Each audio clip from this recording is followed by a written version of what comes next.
ان المبذرین کانوا اخوان الشیاطین، یقیناً یہ مبذرین جو ہیں، یہ فضول خرچی کرنے والے، بیکار دولت اڑانے والے اپنی دولت کی نمائش کے لیے، یہ شیطانوں کے بھائی ہیں۔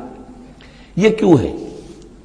یہ بات جب میری سمجھ میں آئی تھی تو بہت قرآن مجید کے ایک اعجاز کا ایک پہلو مجھ پر منکشف ہوا تھا کہ وہ جو آیت ہم پڑھ چکے سورہ مائدہ میں، شیطان کیا چاہتا ہے؟ انما یرید الشیطان ان یوقع بینکم العداوۃ والبغضاء فی الخمر والمیسر، شیطان یہ چاہتا ہے کہ تمہارے مابین دشمنی پیدا کرے، بغض پیدا کر دے شراب اور جوئے کے ذریعے سے۔ وہی بغض اور دشمنی جو ہے وہ اس سے پیدا ہوتی ہے کہ کسی سیٹھ صاحب کی بیٹی کی شادی ہے اور اس پر جو کچھ ہو رہا ہے، وہ جو پوری کوٹھی جو ہے وہ بنی ہوئی ہے، بقائے نور بنی ہوئی ہے اور دھوپ دھڑ رہا ہے۔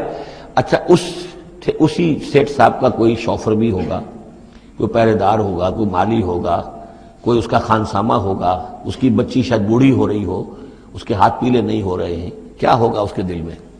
کیا چھریاں نہیں چل رہی ہوں گی اس کے دل میں؟ کیا پھر محبت پیدا ہوگی یا نفرت پیدا ہوگی؟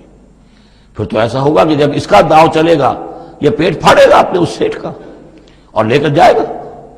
یہ ہے وہ دشمنی ڈالنے والی بات، تبذیر جو ہے، جس سے کہ دشمنی پیدا ہوتی، طبقاتی شعور پیدا ہوتا ہے، ہیوز اور ہیو ناٹس کے درمیان ایک جو خلیج ہے وہ زیادہ سے زیادہ جو ہے گہری اور چوڑی ہوتی چلی جاتی ہے۔